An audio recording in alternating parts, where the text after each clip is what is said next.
My account was a company called Cantor Fitzgerald, and I lost a lot of friends that day. So Foxy, it looks like I was on mute as well. Oh, okay. It was just everybody was on mute. Apologize for that. I think the chat is good. Clyde Cromie says, y'all can't read lips. Y'all missing out on some good takes. That's a fact, man. We were giving some hot takes. But thank you guys for letting me know. I was able to see in chat that the volume was down. But we appreciate you letting us know. Before we got into it, we were discussing 9/11 and just saying that we wanted to give a moment to remember the lives that were lost on this day back in 2001. Yeah, to their families, also first responders. You were saying, if you want to repeat what you were, how it impacted you. Yeah, I was in elementary school back in PS 107 when the attacks had happened. I was in about the 4th or 5th grade, and I remember everybody getting pulled out of school. I got pulled out of school. In fact, I thought they had attacked the UN. I didn't realize it was the actual Twin Towers until I got home and saw it on TV. So it was definitely a moment I'll never forget. And it was a moment that, brought the country together. I think right now you look at the way the country is divided and, the terrorists, they tried to attack us in that way to divide us even more. But we ended up turning it on them and pulling together as a country. So hopefully we can remember that moment and continue to pull together moving forward. Yeah, I worked on Wall Street for many, many years, and one of my accounts was a company called Cantor Fitzgerald, and I lost a lot of friends that day. So I didn't go back to New York for 2 years. Yeah, I'm sure it spooked a whole bunch of people. All right, but let's jump right into the Knicks talk. Before I realized I was muted, I had mentioned some of the topics we'll be discussing. We'll be getting into Jalen Brunson. We'll talk about RJ Barrett. We'll talk about Cam Reddish. And we're also going to compare this current Knicks squad and look at it and how we'll fare against the Eastern Conference moving forward. So talking about Jalen Brunson, he's a player we brought in this offseason, and he's a point guard that some people are on the fence. Some believe he's, a backup, but then there's another camp that thinks he's going to be a potential all-star. If you look at a CNBC article that dropped a couple days ago, they had him listed as one of the 5 players that could be a first-time all-star this season. So this will be the first time Jalen Brunson will be given control of a team. And Foxy, I want to ask you, do you think Jalen Brunson has the talent, number one, to be considered a potential all-star? And do you think he'll be in the right environment where he'll be able to get the opportunity to kind of showcase his talents and put himself on the national stage in that way? I'm a big fan of Jalen Brunson. I absolutely believe that he has game. And I think Van Gundy will touch on it later, but, I think Randall is the key. If Randall, meaning to let Jalen be as productive as possible. So I expect Jalen to come out balling. I love guys that are Villanova tough. His pedigree with his dad. He's a professional, works hard. And I would not be surprised if he wins Most Improved Player this year. And I really like Jalen Brunson. Yeah, you mentioned Julius Randle. One thing I like is we have seen him and Randle and Brunson work together in the offseason. So hopefully they're building some camaraderie and building a relationship both on and off the court, because we're going to need Julius Randle to buy in this season if we're going to go anywhere as a squad. So for those two guys to be working out together, they played at Hostos in a little pro-am game, and they also have been working out in Brickley's gym, playing together, playing some pickup games. Even though I'm seeing some shots from Julius Randle that I'm not exactly thrilled about. Did you see that little lefty floater he put up a couple times? I was like, that better not see any game time this season, because I'm not too confident in that jump shot. But when you look at Jalen Brunson, he's a guy, he's not the biggest point guard, but he plays a lot bigger than his size. He's physical. He's somebody that gives you his all defensively. And that's one of the things that I think the Knicks are going to have to do this season. We may not be the best team in terms of talent, but if we're giving the same effort that we saw from this team 2 years ago, I think this team is going to be in a solid spot. And it's going to start with Jalen Brunson, with him being the point guard. And I think, not only with his game on the court, I'm also looking forward to see what he's going to do off the court with a guy like like a Deuce, help him with his footwork, quick, things like that. So me personally, I'm excited to see what Jalen Brunson can do. I was a little bit hesitant about the money that he was paid, but you see that the fact that, it's descending, and, if he is a comeback player a candidate, or if he is an all-star this season, then that contract is going to be something that is pretty undervalued, I think. You know what I mean? So hopefully Jalen Brunson will be able to hit the ground running, because we have a difficult few games to start the season. Absolutely. I think he's a pro's pro, so I expect him to be coming out ready, and I'm really excited. In a couple of weeks, training camp starts, so the offense is implemented, and he's a sniper, folks. I don't think you appreciate how good of a player he is. Please, folks. I've heard people say, he's a backup. He is not a backup, and there was a tweet from, I think, from John Moran, actually, that Mikal Bridges and a few other guys touched on, saying, you're sleeping on this dude, man. This guy got game. So when players come out, top players come out saying how good Jalen is, and even on top of that, guys like Reggie Bullock saying he's not only has game, but he's an even better person off the court, that he's just such a great person. And I don't know if you caught the comments about him with Luka, just that he's a great friend and everything. He's a really good guy. So we've been talking about culture. So RJ's a great kid. Obi's a great kid, Jalen coming in. So it's a culture thing, bringing in really quality people. Facts. And to build with a person you just mentioned, in RJ Barrett, we have him now signed to a long-term extension, and I'm excited to see how RJ looks playing next to a competent point guard. You've seen some of the guards that we've had RJ play next to, and they really haven't made life easy for him. You know what I mean? Kimba, he had issues with his knee. He wasn't able to penetrate and give RJ some of those avenues to drive or get open looks from three. You look at Alfred Payton. He was a guy that opposing teams didn't really have to guard. So now you look at a Jalen Brunson out there on the court with an RJ Barrett, and it should make life a hell of a lot easier for him. So hopefully we'll see him start to get, better and progress now that this team is finally being built in a way that, we're trying to prioritize his development moving forward. Well said. I think he's going to be instrumental, Brunson, in, obviously it's on RJ's back, but getting him in the ball, getting him in the spot, tapping him on the back and saying, just calming him down. We'll try to do too much and just play within yourself. I think he's going to be instrumental in his development, and the others also. Mm-hmm. Also, Julian Blum, he's mentioning that JB played great against Donovan Mitchell and Chris Paul. So, Foxy, anything you saw from his performance in the playoffs that really jumps off the screen to you and says, all right, this is something that he can do here in New York and really help this team for the better? Yeah, he destroyed, meaning he did what he wanted. Donovan couldn't do a thing on defense.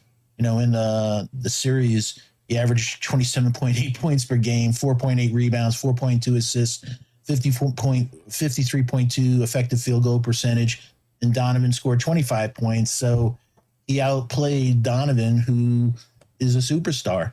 And not to mention what Spencer Dinwiddie did to Donovan, too. So, hey, he took over when Luka was hurt. This was big time, so it's showing. We've talked about, Madison Square Garden, the fans, the media. You have to be really wired a special way to be able to take it here. And I love that he shows that he's the guy. Yeah, I'm excited. I was taken aback a little bit. I was surprised with his performance in the playoffs. Honestly, I didn't know he was going to be able to cook as much as he did against, Donovan Mitchell and Chris Paul. So for him to be on that type of stage and be able to showcase his talents, I think that's something that we as Knicks fans should be excited about, because we know it takes a special type of player to perform in New York City. So for him to be able to play that way in the playoffs, the biggest stage in the league, and perform as well as he did, it makes me confident knowing that if he's going to put on that New York jersey, which many have said is the heaviest jersey in the league, at least I'm confident that he's going to be able to showcase his talents and perform, and not, fall or break down due to the pressure of being a New York Knick. Exactly. Give that shot chart. Yeah, I'll put the shot chart up for you. Yeah, it's really important that when you have that you get players that have an identity that are have synergy with the coach. And Kemba was not synergistic with Tom Thibodeau because of that knee. He put up threes. Look at Jalen Brunson's shot chart, SV Nation. That's a Tom Thibodeau. I don't want to say something nasty, but that gets him excited. That's a real good dream for Tom, because look at that in the paint. He is an absolute. He can get to the paint.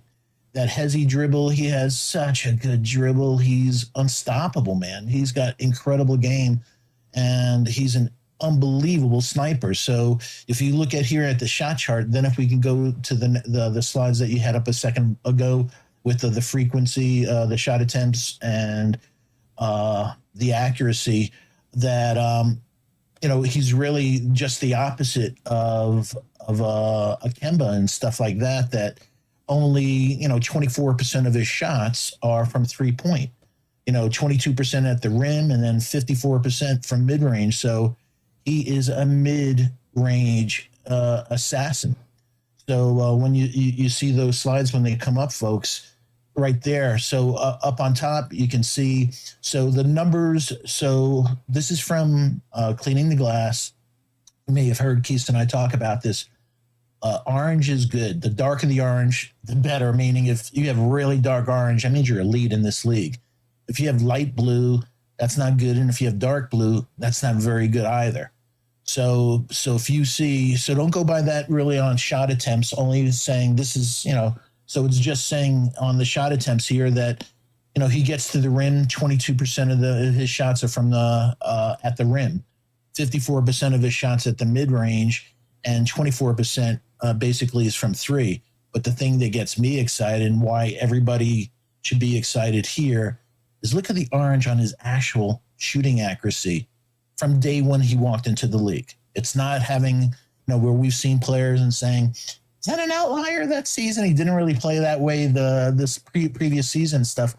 He's always, look at that, 93%, 93% percentile at the rim. He finishes 68% at the rim. That's exactly what you want. He's a madman, short mid-range, 91 percentile, 51%. So you can't ask any more from somebody. It's a much higher percentage shot. That's why he has such an unbelievable, look at the orange on the effective field goal percentage. He is a sniper from the corner three. If you have the ball and you're facing the basket, he's a sniper from the right corner. And actually, it's really weird if you go over the stats, folks. Both him, RJ, and to some extent Randall, they all shoot better from the right, even though they're lefties. With their guide hand right on the baseline, they shoot better from the right corner than they do the left corner. So I'm really excited to have a player like this, and I'm looking for him to show. I think he wants to show people that he's not just wasn't Luka's backup.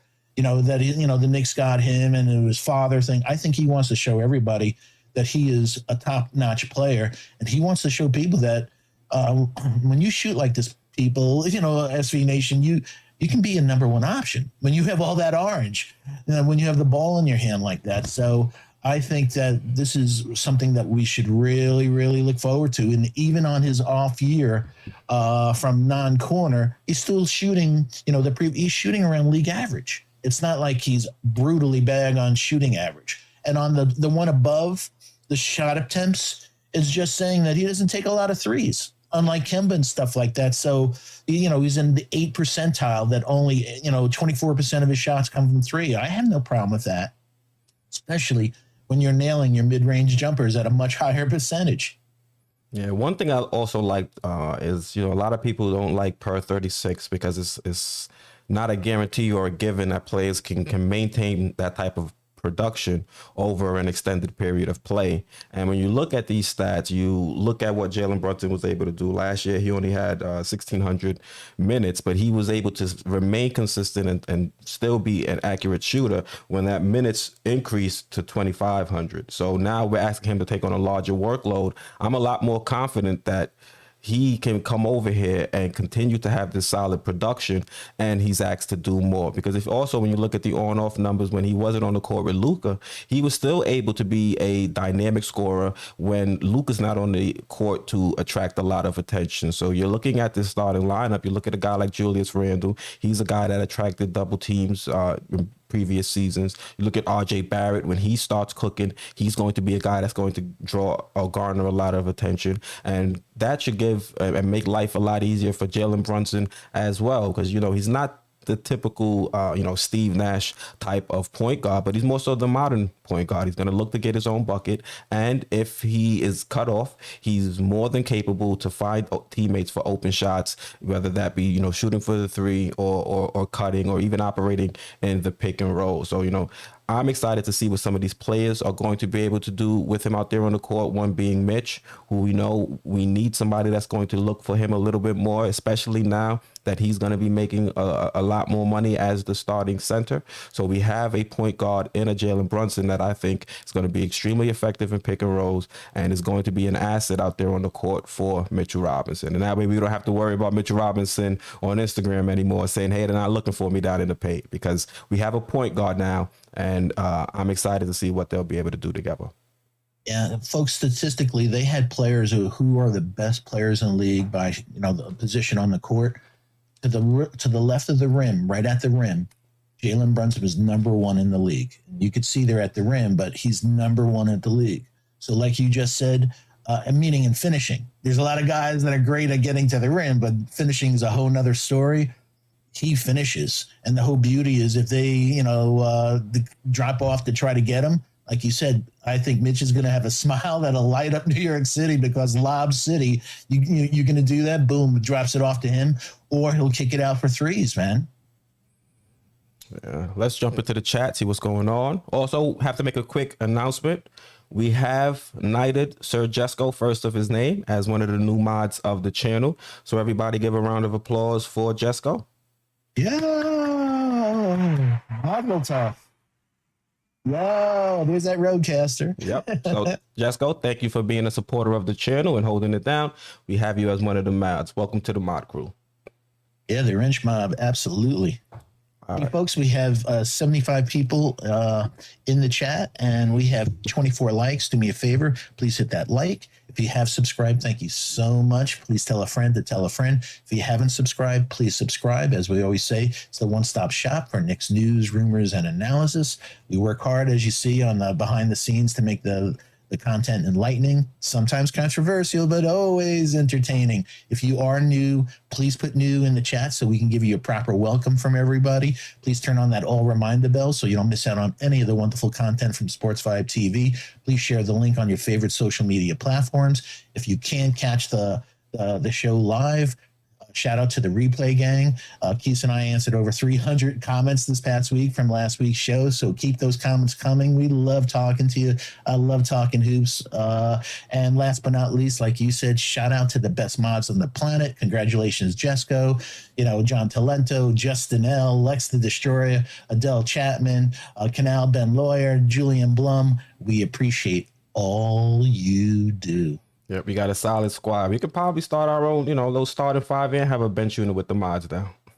Got that. Best in the league, I'll tell you that. Facts. And also, we got a little debate going on. I see some people are saying they would start Sims over Mitch.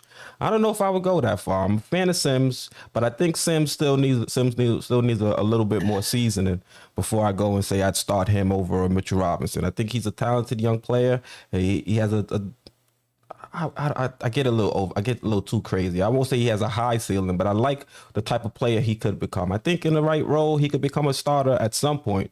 I just don't think he'll be a starter right now. So I wouldn't have him starting over Mitch, and I wouldn't have him starting over iHeart either. Yeah, I'd love to know the strain that they're smoking. I got to get me some of that. Because, come on, man. There's a reason he was picked 58th. He's good, but come on. He's not in the league from a rim protector standpoint as Mitch and, offensive rebounder. So I'm hoping Mitch stays healthy, has a smile on his face. And like we just said, hey, last year, RJ was the only one who passed him. Now we know Jalen will be passing to him. So I think he's going to have a big smile on his face. The only thing that concerns me, you keep showing videos of him shooting foul shots, and you and I are like saying, take your time. He gets the ball, boom, boom, boom. It's like, yo, you got to, mimic that like it's a game. Set up for a second and take your time. But Mitch is a unique cat, man. Yeah, he's an interesting guy, but I'm happy he was able to sign that extension.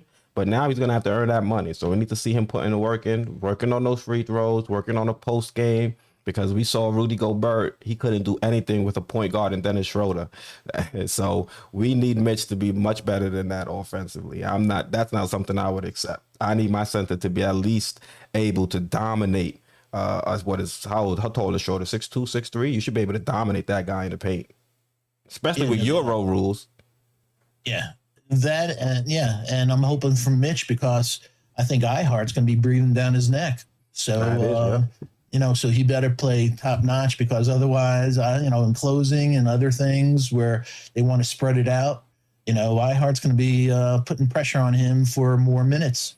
I mean, I want him to be competitive. We saw Taj last season get a lot of minutes because he was able to knock down the three. And, he's up there in age, but he was able to knock down the three at the highest clip in his entire career, if I'm not mistaken. So we could definitely see Ihart kind of usurp some of Mitchell Robinson's minutes, especially in the clutch. And we have to see how Mitch is going to be with his conditioning as well.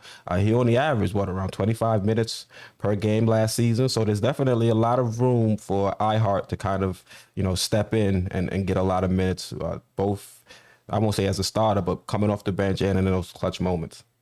Yeah, and I hope he really worked on his cardio. Shout out to our friend JD. He literally took out a stopwatch, and it was basically said after 5 minutes he's gassed. He really can only play 5-minute stints before he has to come out. So I hope he, but last year was a weird year. As we know, he came in, as a Hulk and then realized he didn't have the bounce and everything and had to lose weight during the season. And at the end of the season, we saw more of the Mitch that we knew. And so I'm hoping that he comes in lighter, much better cardio, that he can maybe have a little more than just a 5-minute stint. But if he can't, that's cool. Keep him fresh and then bring in Ihart and where the matchup looks well, bring in Sims, like some of the SV Nation just said. Yeah, so I'm not too concerned about his conditioning as long as it doesn't impact his long-term health throughout the season, because we have a solid center group here on the Knicks. Honestly, I would put best in the league. Yeah, I was just about to say that. I would put our center group up against any other center group in the league. Of course, we don't have anybody as top tier talent like an Embiid, like a Jokic. But if you look 1 through 3, I would put those guys up against any other team. Yeah. Unfortunately, those are superstars for a reason. But other than that, we're tight, man.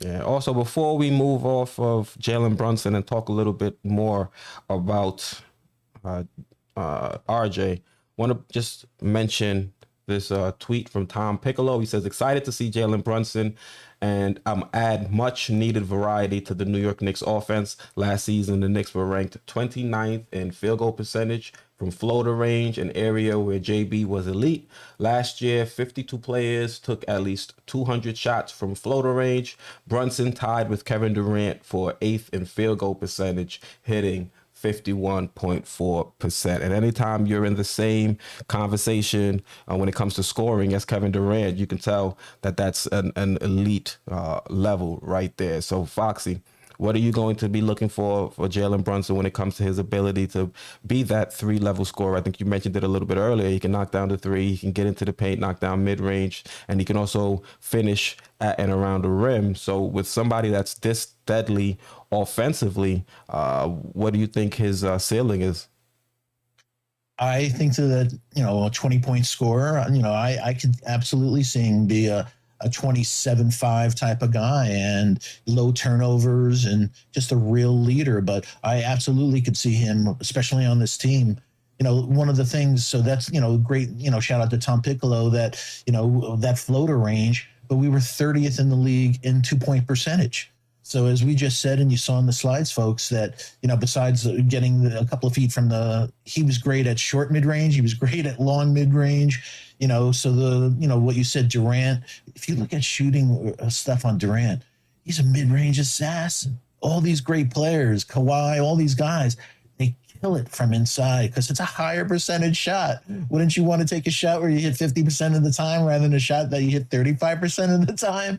So, so I look at that, and I'm also hoping from a shot mix, and we'll get into it, folks, that both RJ and Randall take a lot more 2-pointers than 3-pointers this year. And you mentioned a couple players that I think we're actually going to look into, and we're going to compare to RJ. You mentioned Kawhi, you mentioned PG, and those are two players that I think are someone that we can mention or put in the same breath as, not same breath, but we can try to compare year 4 with RJ Barrett. So let me put that on screen. Here we go. So the first player we're going to be looking at in year 4 is RJ and Kawhi. So you can see in year 3, RJ was able to average 20 points per game, 3 assists, 5.8 rebounds, and he shot 40% from the field. And he also shot 34% from 3. So, Foxy, do you think that PG is a good comparison? I mean, to RJ Barrett in year 4? I do. I think that all, the ones that we'll discuss are really, really good comparisons, because it's showing that RJ is up there. The one thing that you will keep coming back to is, from a simplistic standpoint, is foul shooting. That these players are, they all shoot over 80%. And I think last year was almost 78% was the league average. So when we're asking RJ to shoot, that's why we're saying, RJ, you would be a 20% scorer with your eyes closed if you're able to bring that foul total up to 80%. And also, like we were saying, look at their field goal percentage, which is, like we were just saying, mid-range, they just shoot a whole lot higher. What we want is that second year of RJ, 2 years ago, where he shot, well from 3, and he shot much better at, as you see, 44%. That's what we're looking. So, but still, RJ, it's incredibly impressive. We talked about the 8th youngest player in NBA history, with a whole lot of players to score 3,000 points, 1,000 rebounds, 500 assists, and that's playing on a lousy team. So I think it's a good comparison, and you can see, it's very hard to score 20 points in the NBA. So you can see the numbers. And by the way, the year 4 is a projection that's extrapolated from his historical numbers, thanks to Basketball Reference and a few others. So that's what we're hoping this year, that we're going to be, what they're saying that RJ is going to be doing this year, with the help of what we prefaced it with Jalen. So I think, if he could pick up that foul total percentage and that field goal percentage, he's going to be on a good trajectory. Now, another player I want to put up against RJ is going to be Kawhi. Now, the size, not necessarily the same frame, but you could see Kawhi in year 4 didn't really have that superstar trajectory. So he's another player that I think, when you're looking at Kawhi and how he developed year over year, and he was someone that was brought on a little bit slowly or a little bit slower in San Antonio, I think he's another player that we can look and hope that RJ can kind of emulate as he gets better. So, Foxy, when you compare him to Kawhi, what are some things you see? Again, folks, that field goal percentage, all of these guys, when you look at the thing in the glass from the day he walked into this league, Kawhi, it's all orange, man. You could see that he was already early in his career. The gold standard for shooting is 50, 40, 90, 50% field goal percentage, and that's what you're going through. So he was already there. So that's the area. And again, you can see he's always been around an 80% foul shooter, Kawhi. So those, to keep it simple, the other things I think you could see they're comparable. The points per game, the assists, and the rebounds are a blink away. So it's just that efficiency in the field goal percentage and the foul total. I think I'm comfortable that RJ will be at least a league average shooter. It's just those two areas: field goal percentage, finishing at the rim, and taking more middies than threes. And we'll get into that in a sec. Yeah, and hopefully the Jalen Brunson and the iHeart acquisitions kind of help RJ in that department. You have iHeart, he'll be able to bring his defender out of the paint, so that way RJ isn't having to deal with too many bigs in the paint, because he has issues trying to score over length at the rim. So we hope that's going to help him with iHeart on the court. And the same thing with Jalen Brunson out there to help with some of the spacing. So I hope, RJ is able to be a little bit more efficient this season. And you have to look at what the Knicks have done and say, all right, they've taken the steps necessary to try and put him in a better position to succeed. So hopefully with these additions, RJ Barrett will be able to get more efficient out there on the court. Now, a third player want to compare RJ to is going to be DeMar DeRozan. And once again, even DeMar DeRozan, he wasn't a 20-point per game scorer in year 4. And this is an achievement RJ has already achieved in year 3. So when comparing these two players, Foxy, what are some of the things that you want to point out in this comparison? Song remains the same, as you can see, and especially DeRozan. It took him to last year to become a good three-point shooter. He's historically been literally one of the worst three-point shooters in the league, and he really didn't want to take them. He gave up shots because he had this thing about, but he was already shooting pretty well from field goal percentage, but he's a top-notch foul shooter. So sorry to keep repeating the same thing, but it comes back, hey, that's free. Those are free points. You got to get them. You got to be 80% or better, RJ. That's all we ask. And everything else will fall in place. And also, like we said, with the spacing, whether it's an iHeart or the spacing with Jalen and other things, that he'll get better percentage shots. And also a lot of shots, not with the shot clock running out. You don't see that stat in box scores, but a lot of times he took shots where he had to force up a shot. It was just kicked out at a late point in the clock. He's not known for his shot creation and his jiggle and stuff like that. So he's not shifty. Shifty. I wouldn't know if I'd call it jiggle. Well, when you see me, I'm jiggled. It must be jelly because jam don't move that way. So shifty. So, but I think Jalen will put him in much better catch and shoot positions, whether midi or whatever. Those are three guys. So we can expect RJ this year 20 points, but those other areas, those are the two areas that I think are attainable for him to get better. I don't disagree with you there, Foxy. Also, now on screen, I have the players' shot charts. As you can see, RJ Barrett takes a lot more shots from outside the 3-point arc, but you can see DeMar DeRozan, mid-range assassin. He's got just heat all over the mid-range, anywhere from 15 to about 20 feet from the rim. And you can also see someone that can finish at and around the rim as well. So Foxy, you mentioned how these two players compare. Do you think RJ Barrett with some of these new additions can see a shot chart that's more similar to a DeMar DeRozan? And do you think that's actually the way he should try and tailor his game if he's going to want to achieve that all-star status? Absolutely. These are the types of, analytics that I want, Knicks, management, coaching staff to sit down with them and say, it's okay for us to take players like Kawhi and PG or DeMar and aspire to, that you play like that. And one of the things is look at DeMar's game.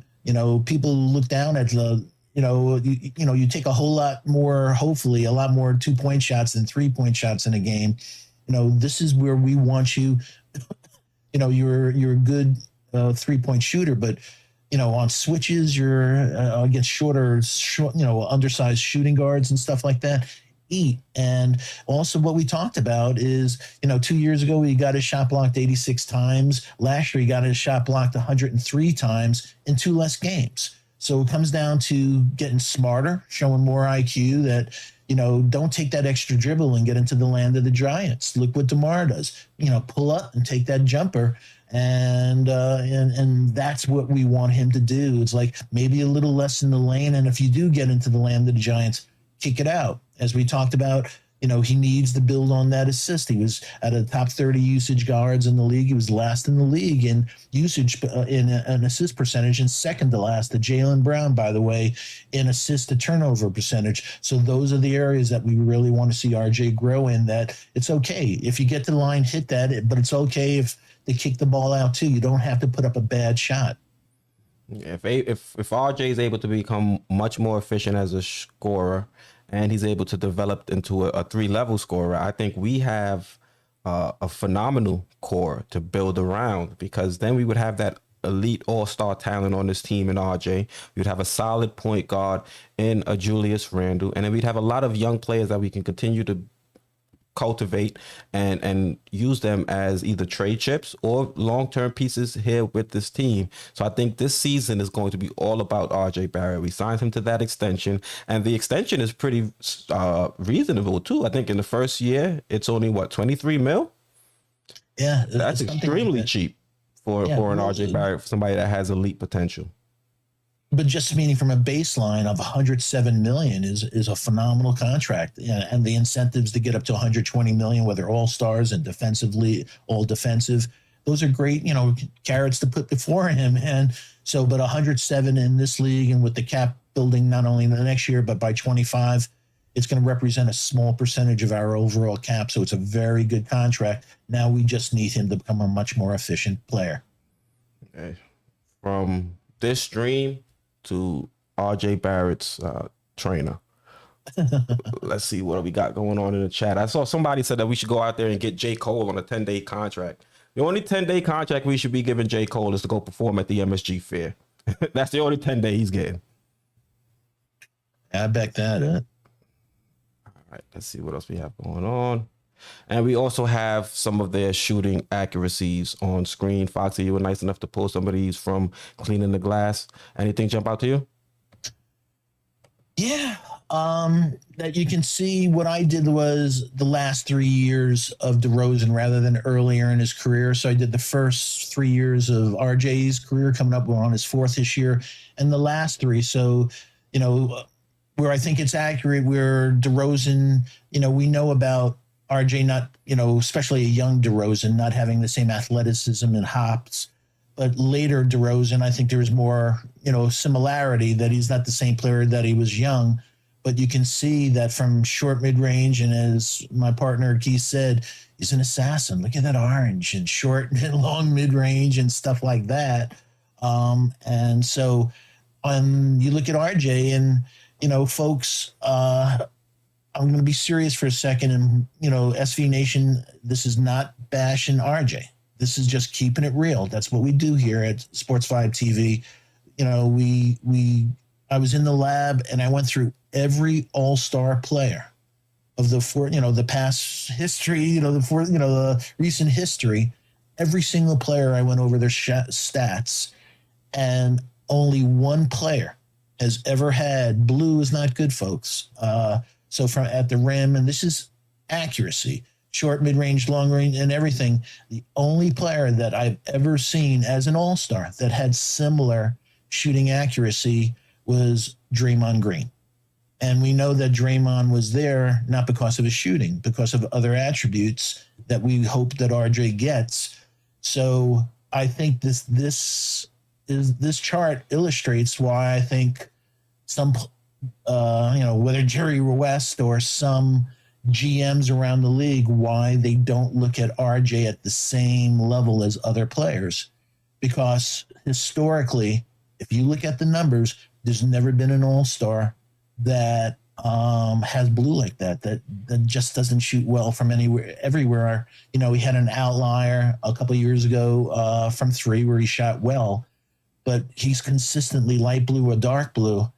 And there's never been an all-star that has a thing like that. So that's why I'm saying with Jalen, him, but I'm also thinking that he's a young player. He took too much on his back. That I think that Jalen, like we said, taking that pressure off him, that we need to see at the rim. We need to see mid-range orange, and it's just really, really important. And that you can see that right here, that 60, that 55% of well, it's not here, it's on another one, but he shoots so much from the rim that maybe he shouldn't shoot so much from the rim and so much from the three, that he should cut those down and shoot a lot more from mid-range, just like DeMar. I think he should use DeMar's shooting mix as something that he should take on himself and just say, hey, I haven't been able to finish at the rim, and maybe those are the lessons. I got to take more middies. I got to kick it out more. Because like I said, to have 105 shots blocked in 2 less games than 2 years ago, either you're not listening or something's up. You shouldn't be getting your shot blocked like that. And if you do get, at least get fouled and, shoot at an 80% level, like we said, DeMar's over 8, is a great foul shooter. So, this is not RJ bashing. No way, no how. We believe in RJ, but, the blue don't lie. That's what we say behind the scenes, for the people that go to the subscription. When you see blue like that, that means he's been consistently a poor shooter. And, hands of stone. Roberto Duran was manos de piedra that in boxing. We just hope that RJ shows more touch, and he hasn't been able to do that so far in his career. That hopefully he will be able to get a lot more light orange. I'm not, even if it's not orange, even if it's pale white, that means just no more blue. You gotta, like I said, folks, sorry to be, going over every single person in the lab this week.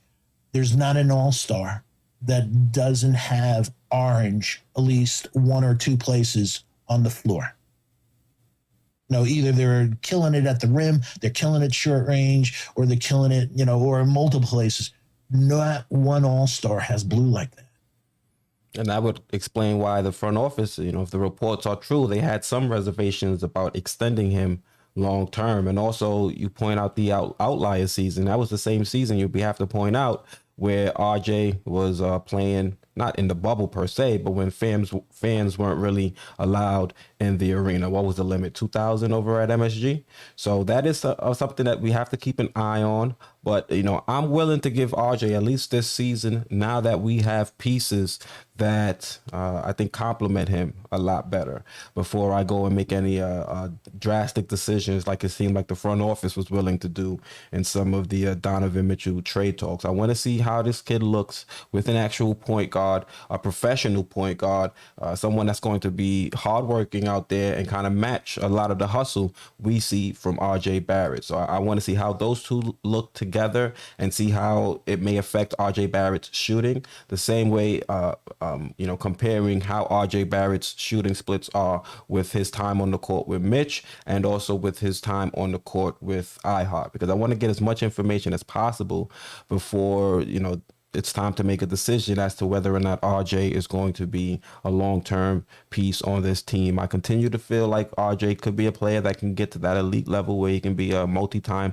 all-star, but now it's going to be time for him to show it out there on the court. He's finally got that big boy extension.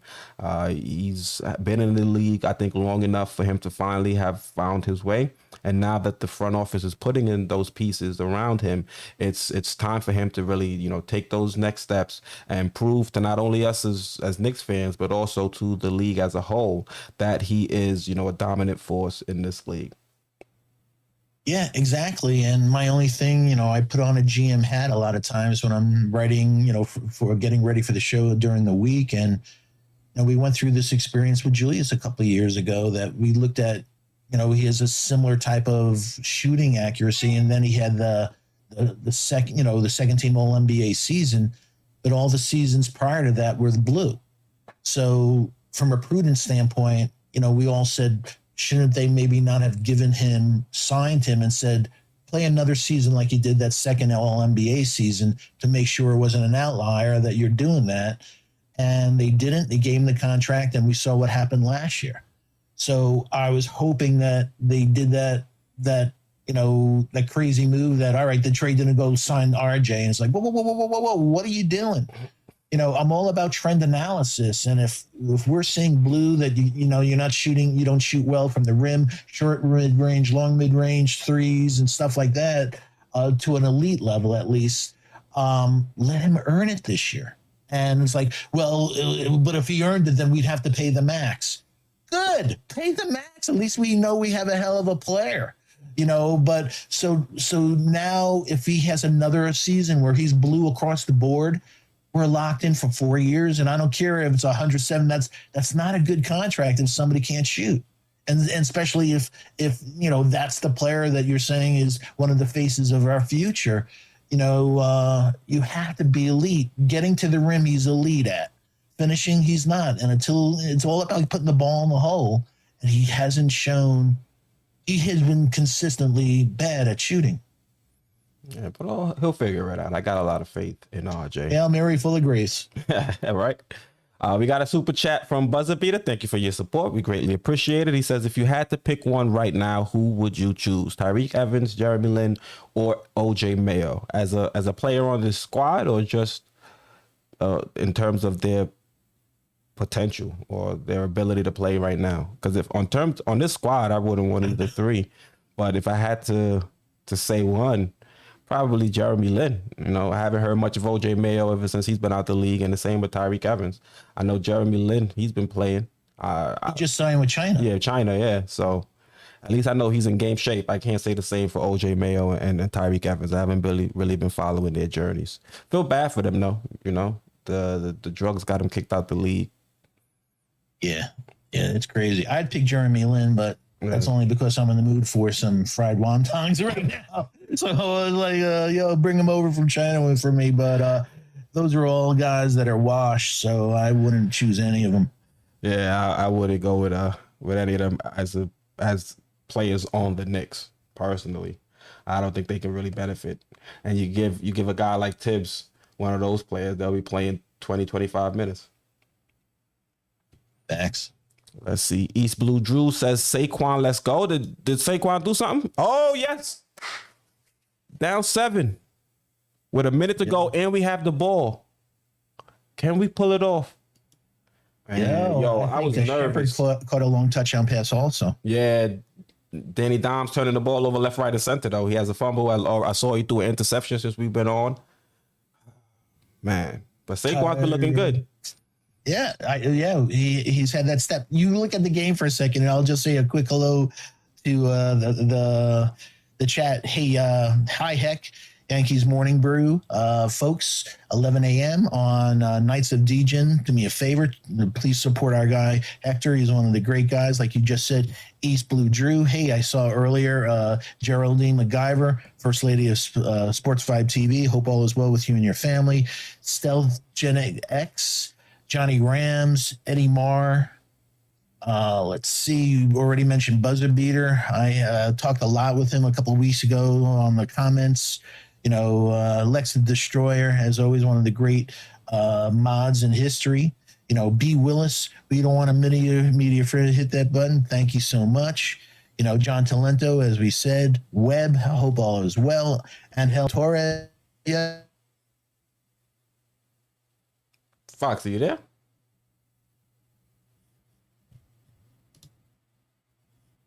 We have 57 likes, as Keith and I always like to talk about. We'd like to have that hit that 100 metric. So please do me a favor. Please hit that like button. Please hit that subscribe button. Please turn on that all reminder bell so you don't miss out on any of the wonderful content from Sports 5 TV. Please share the link with your favorite social media platforms. And again, last but not least, shout out to the best mods on the planet. Also, shout out to the truckers.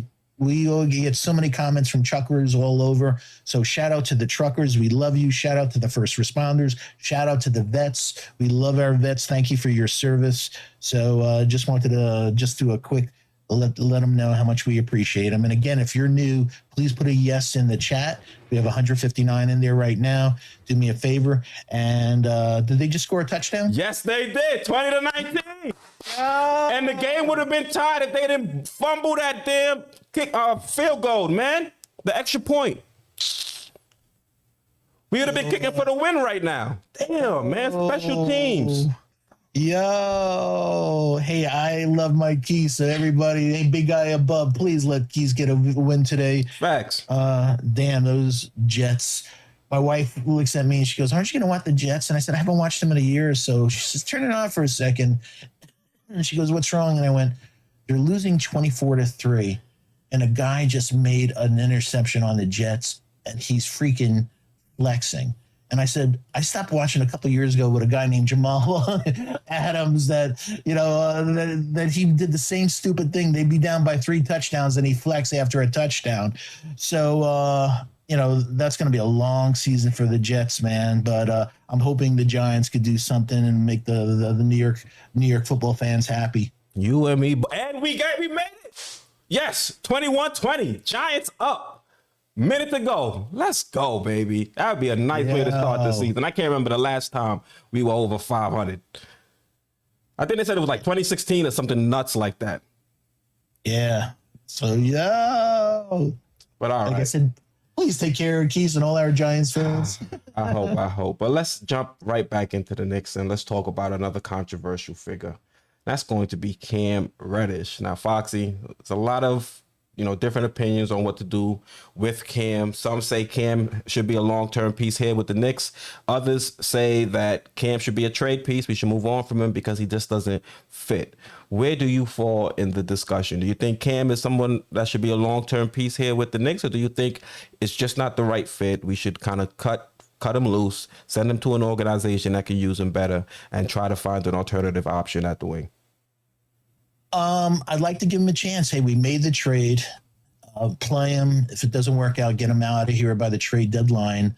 But very similar. Don't go by the orange that you see, folks. That's an outlier. That's too much of a small sample size at 14 games played for the Knicks in the orange. Pretty much he's blue everywhere. That he's not been a good shooter at the rim, short mid-range, long mid-range, etc. Very similar. It looks very identical to his Duke buddy. That he had an outlier a couple of years ago from 3, but also the games played. The guy's injury prone, his whole career, so you're like saying, why didn't he beat out Herter? He didn't shoot better than him. Why did he beat out, Hunter? He didn't shoot better than him. So he has all this prototype size, but we're all tired about talking about potential. Training camp's only 2 weeks away. Cam, ball out, man. This is a contract for a year for you. You should have all the motivation in the world to so those things that you only did in 14 games, those orange, let's see that for a complete season someplace, whether at the rim. He's one of the best guys getting to the rim, and yet he's one of the worst guys in the league at finishing at the rim. And you can't have him and RJ in the same lineup. You could have them, Cam on the second team and RJ. You can't have a 2 and 3 that shoot like the both of them. It's just not. We all love the 6'8" and the smoothness and the effortless, but the stats don't lie. You can't have, until he picks it up, he's much better on the second team, Cam. You can't have a 2 and a 3 on a team that shoots like this from all places. Yeah, I'm putting my hat on the orange. That's the only information we have from his time here on the Knicks. And I agree with you, it's a small sample size. But when he was on the Knicks, when he was out there on the court, he looked good for the, even if it was a small stint like you mentioned. So I'm willing to put Cam at the starting spot next to RJ. Let's see what that dynamic duo can do. I think you look at the athleticism, you look at the rest of this team, nobody can get to the paint as easily as Cam Reddish. And I think Elite. Exactly. And I feel like if he was actually given a shot, like those numbers were given, were he was able to produce those numbers when he was playing for a coach that really wasn't putting him in the right position to succeed. So how will he look if the New York Knicks actually try and tailor the way this team plays to kind of get the most out of what Cam Reddish can do. I know Cam Reddish can knock down the three. He hasn't been great throughout his career, but here with the New York Knicks, he hasn't been given an opportunity to get into any groove to find his shooting stroke. And the one time he was actually starting to get an opportunity to go out there and play, unfortunately, he got injured. And, you know, hopefully if he's able to have a season where he stays healthy and the Knicks put him out there with RJ Barrett, maybe one of those two guys can feed off one another and we can see them take that next step. Because I think Cam has all the physical tools. Cam, I think, is the most talented player on this roster, and I know his shooting numbers were kind of, you know, weren't great with Atlanta, but I think if you look at the additions this team made, and you was saying that, you know, Brunson's going to benefit from being on this team, RJ's going to benefit from the new additions, you know, iHeart's going to help this team with better spacing. I think one of the players that's going to be impacted immensely from those additions is going to be Cam Reddish. So let's see how he looks out there when the spacing is much better. Let's see how he looks out there when he's playing with a Jalen Brunson who might, you know, look for him, try to get him the ball to get him going, because when, you know, Cam was on that second unit, I don't think him and Quick kind of meshed that well, because, you know, Quick was a guy that was looking to try and, you know, showcase himself as the guy on that second unit. And Cam is a guy that I think when he has the ball in his hand, he wants to showcase that he's that guy. So those two, they didn't mesh the greatest to me personally. So I think if Cam is in that starting lineup next to an RJ, next to a Jalen Brunson, I think he might be able to show what he can do to its full extent. And I think that might be the best way for the Knicks to go, especially when we're trying to evaluate the young players on this roster. Yeah, I have a slightly different take that just taking a step back, that either he has a killer at camp, but I think Thibodeau just doesn't see him as a starter. So for him to break the starting lineup, I'd be very, very surprised. Are you muted again or no? No, I'm good. You can hear me? Yeah, now I can. I'm sorry. So, but the one thing I thought you made a great point with IQ, but I think the big difference maker is if D Rose is here. So he was injured by the time I think Cam rock and rolled, you know, came here and didn't have a lot to rock and roll on. So I think it's really, I think him being on a second team with D Rose, IQ, Cam, Obi, and iHeart, I think that's a second team that could rock in transition. And again, with D Rose being the conductor rather than IQ. So I think maybe D Rose can really bring some life back into Cam. In a perfect world, I'd love him to get a shot at playing first team. I just don't think Tibbs, you know, we've seen enough Tibbs and who he is. Tibbs is consistently Tibbs. I just don't see him playing Cam. Yeah, you and me both. You and me both. We just need a new coach. Simple answer to that, right? Yeah. Hey, how'd your Giants do? They win? No, it hasn't gone final yet. 33 seconds, it looks like, left in the fourth quarter. We're up 21-20 still. Titans are moving, though. Yeah, I was like, don't tease us. I hate when I was like, how much? I was like, why did you tell me it was like 5 seconds left? A minute. And the Giants is like they have a history of being heartbreakers, man. Yeah, they're already at the 50-yard line, it seems. At the Giants 48, 4 plays. It took them 37 seconds to get 22 yards. Yeah, I wish they didn't have their 2 pass rushers out this week. Yeah, I mean, I'm excited because, you know, I didn't get to see the second half. I was preparing for the stream, but from what I've seen, for what I'm reading, I'm excited for what this head coach has been able to do without our 2 pass rushers. You know, we don't really have an elite quarterback. We're just trying to see what Jones is going to be able to give us. And the fact that he's able to have this team up 1 in a position to win, I think is more than you can ask for as a Giants fan. Honestly, it would probably be in our best interest to lose because I don't think Jones is the best quarterback for us long term. But honestly, I can't be against us winning a game. This is helping to build the culture in that locker room. So hopefully he wins his first game, man, as a coach. I'm rooting for him, as you know. Worst case scenario, in 3 games, we see Taylor. That's the thing. I don't think they'll throw Taylor in. I think they'll continue to let Jones play and see how he's able to perform. And you probably won't see Taylor unless there's an injury or it's just proven that Daniel Jones stinks. But if Daniel Jones is going to have the team up 1 with, 30 seconds left to go in the fourth, I don't see that change being made. Yeah, I'm with you. I just hope he doesn't suffer this season from fumbleitis. Yeah, East Blue Drew says our defense is so bad. We need an O-line. Facts. They were getting to Jones early in the first half. Yeah, and the Jets O line is brutalized. Becton and Dwayne Brown. Dwayne Brown's on IR. That's crazy. They just signed him too. Yeah, they just signed him, so I think he has a rotator cuff. So Ooh. they're thinking that he'll come back in 5 games. I doubt it, man. Big boys like that's a lot, especially on that offensive line, them grabbing each other. So, Zach, when he gets back, will be running for his life. And unfortunately, Flacco doesn't have the legs to run for his life. He just can throw the ball away. I mean, I'm a fan of Mike Smith. I think he's a better backup than Flacco. Yeah. Oh, was it Mike Smith? Was it Mike Smith or Mike White? White. White, yeah. I'm a fan. I like Mike White. Yeah, but he plays like a Mike Smith. That's the issue. So, we'll see. There was actually a kid that played well in preseason, but it's against preseason, so it's hard to. But he had that like Kurt Warner type of thing about him. So I forgot his name. It starts with an S, his last name. But so how much time's left now? That's a good question. 18 seconds left. Ooh. Yeah, they're in field goal range. It's over. Oh. They're at the Giants. They're at the Giants 27. Oh, I told you, heartbreaker. Yeah, I'm glad on this stream. I'm on the stream because if I was just watching it, I'd have been like, damn. Honey, could you get me another TV? This one broke for somehow. Yes, please. Yes, please. All right. Oh, man. Fox, let's jump back into the Knicks talk and let's talk about what Jeff Van Gundy had to say about the New York Knicks. So the former coach, he's not too enthusiastic about the Knicks' chances this season. He says the NBA, that the Knicks are not a lock to be in the play-in and that a lot will have to go right for us if we are going to be in the playoffs this season. So do you agree or do you disagree with Jeff Van Gundy's take? And if you want, we can go through each division just to see how each team will shape up against the New York Knicks.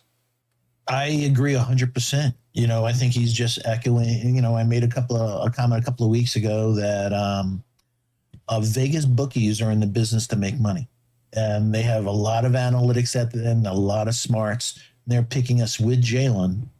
Basically, I'll say 40 games. Let's just say we're a 500 team. And Van Gundy's right. If you take a step back and not be a homer and just all those teams have real all-stars, not fringe all-stars. They have, Boston, as we know, Tatum and Jalen Brown, and Brooklyn, Durant, hopefully Kyrie, but if Ben Simmons there, oh my God, Giannis and Chris Middleton and all that, and, Butler and Bam and Tyler Hero and, and the list goes on. Harden and Embiid and Maxey and Philly, and these teams, they're stacked. And then you go to other teams that the players may not be all-stars yet, but they're elite young players that if they come into their game, it's very, very difficult. As we just said, we're hoping the best for the Knicks, but I think Van Gundy keeps it real. Vegas keeps it real.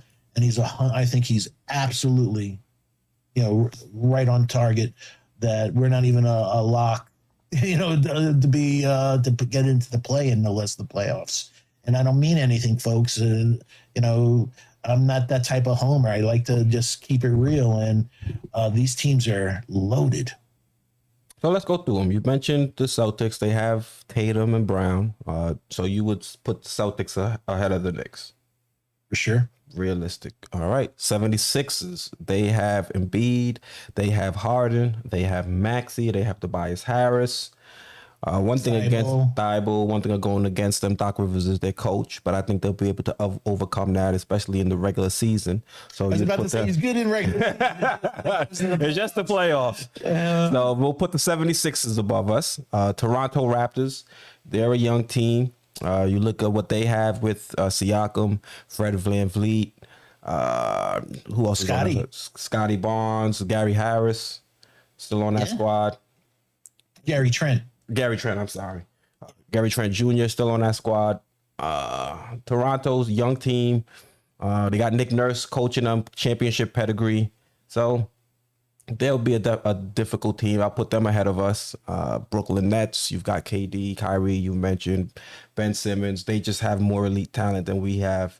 And you just hope if we're going to beat them consistently, it's because those three guys don't mesh. So, fingers crossed. But when comparing talent, we have to put the Nets above the Knicks. And they're going to have Joe Harris back this year. He'll be healthy. A sniper. So that will put the Knicks as the last team in the Atlantic division. So, I mean, we're on the bottom looking up right now in terms of just talent. Talent doesn't necessarily mean these teams are going to win, but if we're comparing talent to talent, then these, other teams in our divisions, I think they have a more talented roster. It's all going to come down to us outworking them. And I think that's something that we can do. We've seen it already. We saw it during that weird year when, they didn't allow fans into the stadium. We just outworked every team night in and night out, and we were able to be the 4th seed. So do I see us being able to be that high this season when all these teams, especially in our division alone, have gotten much better? No, I don't see the 4th seed. But the play-in, I could definitely see us being in that 8, 9, 10 conversation. So let's look at the Central and see how we stack up against them. So you have the Milwaukee Bucks. Of course, they're better. They have Giannis. They have Middleton, Drew Holiday. Let me not speak for you. Bucks are better, right, Boxy?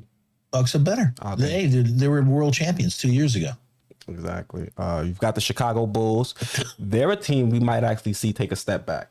You see Lonzo Ball. He's dealing with the knee injury.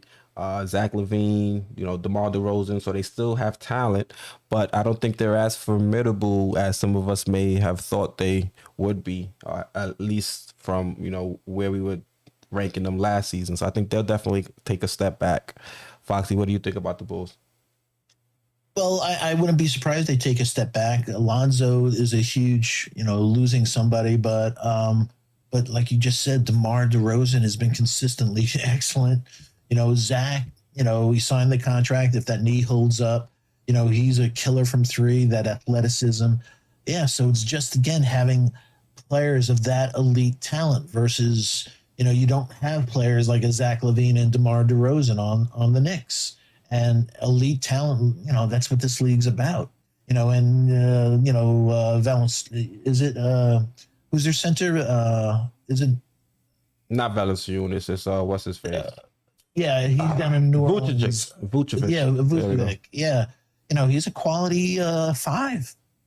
So if Pat Williams lives up to where he was picked a few years ago, plays a little better. I'm not a big Kobe White fan, but they got one of my favorite kids in the draft this year, Dalen Terry. I think I wish the Knicks got Dalen Terry. I can't believe we took Trevor Keels. So I think that they're going to be better than the Knicks. All right, so we've got the Cavs. I think I don't want to get too deep into it, but the Cavs. I don't want to. Unless I'm hollering at Shorty, those are the only DMs I'll be using. So the Cavs, we won't get into it, but they'll be a better squad. They're elite. Just Garland. Forget about the DM word. Just Garland. Mobley as a young player, and then you have Allen, you have Okoro, and oh god, man, they're just much more talented. Mm-hmm. Yeah, I say I wasn't gonna get into it, and what does Foxy do? Get into it. Talk about everybody else. No, I'm messing with you. All right, so next, the Indiana Pacers. That's a team that I think the Knicks are going to be better than. The Pacers are rebuilding. They're a young squad. They do have some nice young talent, but I think it's unproven. So I think the Pacers are definitely going to be a team that will be better than, but they are a team that I see in the next, 2-3 years, they're going to be a formidable foe in the Eastern Conference. So I think they're going to play us tough. But I think the Knicks should be looked at as favorites in games against the Pacers. Yeah, I think that's accurate now, but like you said, a couple years, I think they have the Rookie of the Year in Ben Mathurin. I'm, as you know, a huge Ben Mathurin fan, but Halliburton and with Duarte and Jalen Smith, and they still have Buddy Hield who's a chucker, but they have Turner. They have very good talent. So, and they have a very good coach in Carlisle. So we'll see, but they're talented, but it may take, like you said, a couple of years for them to mesh, and the Knicks may be on par with them this year. How did the Also, Giants do? let me see. I haven't looked. Oh, we won. How? Yo, they missed a field goal. They must have. Oh, see, Wow. Look what's going on here. I got to celebrate. Yeah, I told you. I asked him favorite the big guy. Let's go. Let's go. Let's go. Also, we have a super chat from Chris Dada. I think I saw that.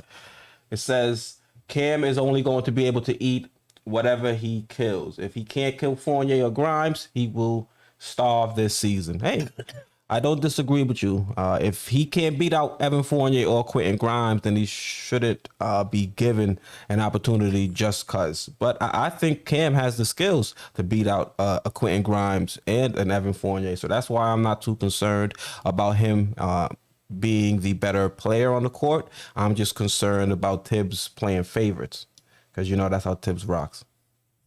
Yeah, and as we also talked about that the Knicks were 6.7 points per possession better when Fournier was out of the game last season. So even with that elite three-point shooter, they were just a better team when he was on the bench. So, I'm glad he could light it up with his threes, but he was getting destroyed on defense.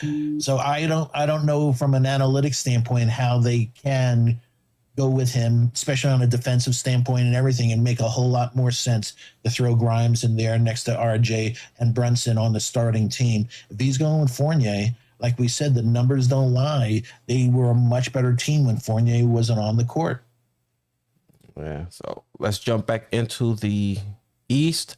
You look at the Pistons, I think they have the same argument that I would use for the Pacers, a young squad, but I just don't think they're there yet. So the Knicks should be heading into each of those games as a favorite. I think the Pistons have young talent. They have players that, Kate Cunningham. If you want to throw Ivy, Duren. If you want to throw in Killian Hayes, feel free.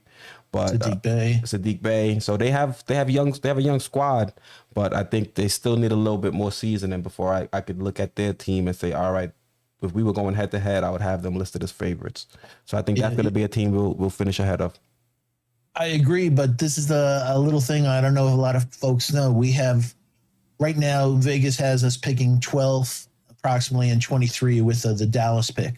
But I don't know if a lot of people realize that if the Pistons somehow crazy made the playoffs, we have their first round pick. We also have Washington's first round pick if they make the playoffs. So we can have 4 picks in the first round, but crazy things have to happen. And unfortunately, from a reality standpoint, I think Cade, Ivy, and what you just said is a great foundation for the future, just not this year. I mean, you mentioned Washington. I think Washington could be a team that's in the mix for that 10th seed. So fingers crossed they make the playoffs. That'll be a little bit more draft capital, I guess, for us to either use or include in a trade if we need to try to move up for, a couple spots for a player that we think is going to be a key player for us moving forward. And for their sake, I hope Johnny Davis works out. But they have Beal, they have Kuzma, they have good players over there. So, but I think we're on par with them. Facts. All right, so now let's look at the Southeast. At the top of the Southeast last year was the Miami Heat. We played the Heat tough, but I don't think we're going to be looking at the Heat and saying that's a team we're going to finish ahead of in the standings. You look at the Hawks. They're a team they're pretty divisive, I would say, because some people think that they're a team that can be pretty competitive in the East, and there is a section of fans that believe the Hawks haven't gotten better after the DeJounte Murray deal. So, Foxy, where do you fall? Do you think the Hawks are still a better team than the New York Knicks, or do you think that after that deal, they'll fall back from the pack and maybe the Knicks will be able to leapfrog them in the standings? It's a great thing. They got a tight starting, meaning Trey, DeJounte, Hunter, Collins, and Capella. Yeah, defense can shoot. They can be a dangerous team if they click, but the key thing is, can they click? So, but it's going to be very, very interesting, but I think they're a better team than the Knicks, to answer your question. I'm sorry, Foxy. I can't stop Smiling. The Giants won, bro. Can't believe it. I came on. I think when we started, it was 13-zip. Or was it 10 I zip or told you I 13 was your zip? good luck charm. You never believe me that I'm your Oh, good man. luck charm. You know, it's crazy. I text George and JD in the group text. They asked if the Giants were going to win. I was like, with the way it's looking, we can't keep Jones safe in the pocket. And the only thing we got going for us is Saquon Barkley. And lo and behold, we were able to pull through. Great start to the season, bro. Great start to the season. We need that same magic for the Knicks, man. Come on. Yeah. All right, so the next team, Charlotte Hornets. I think that's a team that's definitely in danger of falling back. You know, we don't know what's going on with Miles Bridges and his legal case. And, you know, LaMelo himself seems to be a little bit disgruntled with the way things are going in terms of their ability to build a solid roster around him. So do you think the Charlotte Hornets could be a team we end up leapfrogging next season? They finished what last season? 10? Something like that. I don't have it by me, but yeah, they're a weird squad. It was weird. I went over a lot over LaMelo, and he's terrible finishing at the rim. I had no idea how bad he is. Meaning, talk about dark blue.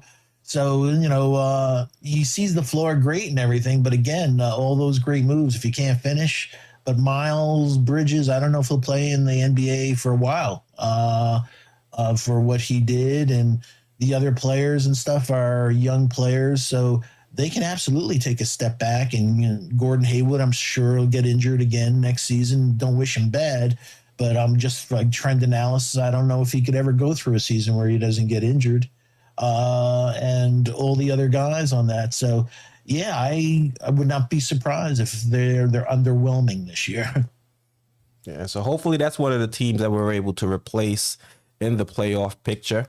So we have one realistic opponent that we can kind of supplant. So the Wizards, they didn't finish in the playoff hunt. They're a team that, you know, they have KP, they have Bradley Beal. I think you mentioned some of their pieces earlier. Do you think the Wizards are going to be a team that can try and enforce their way into the playoff picture? You already mentioned that it benefits us if they do. How does that work? Do we get it still in the play-in too? How does that, we get it too if they fall into the play-in? Because if I was a team and I'm trading protected picks and what's quote unquote the lottery now, because I think even if you lose a play-in, you're still considered a lottery team, right? I don't know. It's a great question. SV Nation, if somebody knows the answer to that, please help us out. Sure, because it's the same top 16. It's the bottom 16 in the lottery, right? No, they didn't restrict it now to the bottom 10 or whatever the case may be. It's 15, like you said, is the lottery, but I think we're gonna, you know, I don't think they're gonna make the playoffs, so I don't think we're gonna get their draft pick. I don't think they're gonna. I think KP, very similar to that I just said about Gordon Hayward, will have some ailment that'll keep him on the sideline.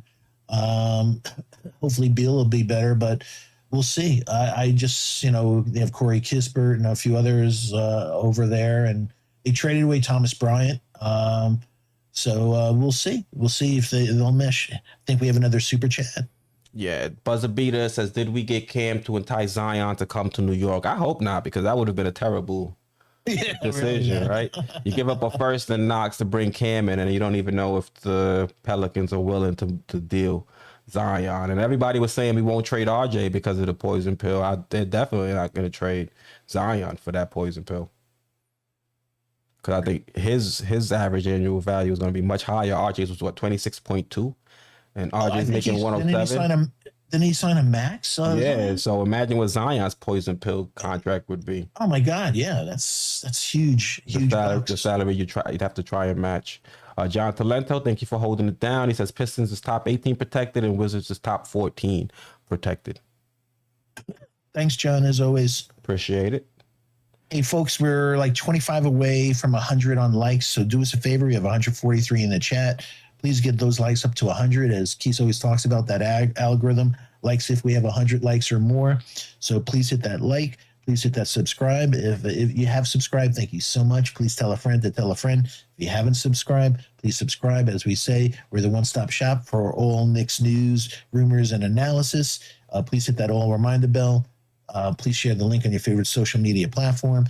And again, shout out to, Justin L., Alexa Destroyer, Adele Chapman, Canal, Julian Blum, And I know there's somebody else in my brain. I'm sorry. No. You said Canal?